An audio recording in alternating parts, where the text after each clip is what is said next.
Okay, everybody, welcome back to lecture 20, where we're going to be talking about Homo erectus. So this is our first lecture devoted to just one species, because there's a lot going on with the species, as you'll see. And yes, Homo erectus is the first hominin to leave Africa. So a very special migration event that happened in our evolutionary history.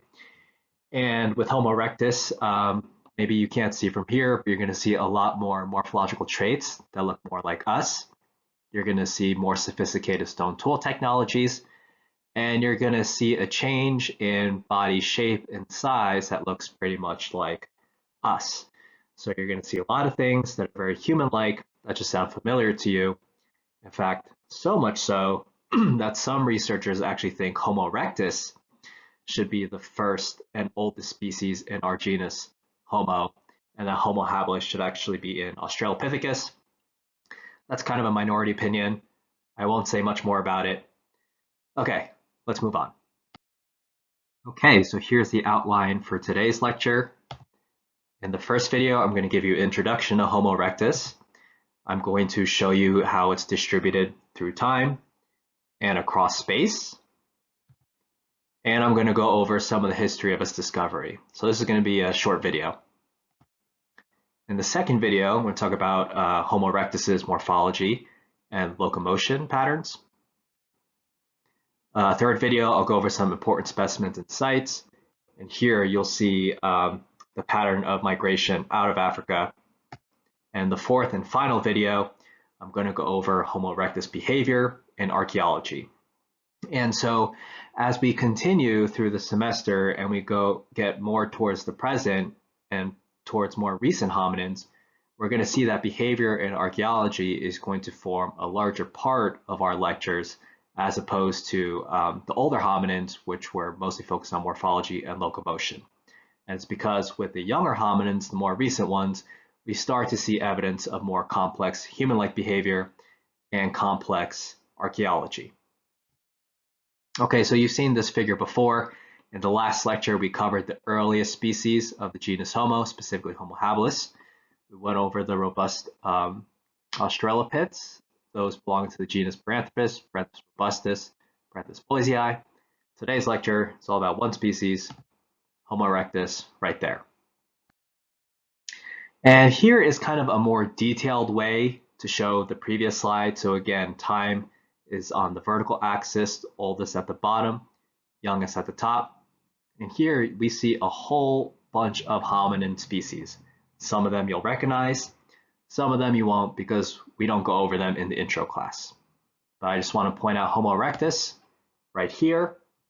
And you can see that its bar is far longer than all the other hominins, in fact, including our own. So our species is only 300,000 years old. Homo erectus, on the other hand, appeared at 1.8 million years ago and disappeared about 30,000 years ago. So this hominin was around for a long time. And in fact, a very recent published paper pushes us back to 2 million years. So I'll show you a picture of that. So yes, Homo erectus is the longest lived hominin species. So that's interesting in and of itself. And spatially, we can see that whereas Homo habilis was the first hominin to be found in both East Africa and South Africa, Homo erectus is the first hominin species to leave Africa and go all across the old world. So this is a picture from your book, and your book conflates a later species, which we'll go over next lecture, that belongs in the category Archaic Homo, and that includes these. So these really aren't Homo erectus. So Homo erectus is found in all of these sites, including South Africa. And you see they traveled all across Asia and into Southeast Asia very, very quickly, as we'll see. Okay, so again, Homo erectus, first hominin to leave Africa, and it is geographically widespread. And so that could be the reason for why it lasted so long in the fossil record, right? Again, from 1.8 million years to 30,000 years ago. So you could think the more widespread you are, if disaster ever strikes in a certain area, well, there are going to be populations in other areas that'll survive. Okay, Homo erectus is actually the first ancient hominin species discovered. So before Homo erectus, we only had some fossils of Homo sapiens and some fossils of Neanderthals, which are only hundreds of thousands of years old. So Homo erectus was discovered by a Dutch anatomist named Eugène Dubois in 1891 on the island of Java, located in Indonesia. So here's a picture of Dubois, or is it Du Bois? I don't know. Um, so Du Bois was, yes, a Dutch anatomist, and he was a big student of human evolution, and he actually believed that the orangutan and not the chimpanzee was the closest relative to humans.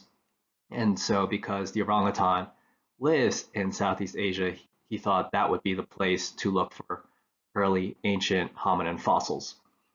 And he quit his day job as an anatomist.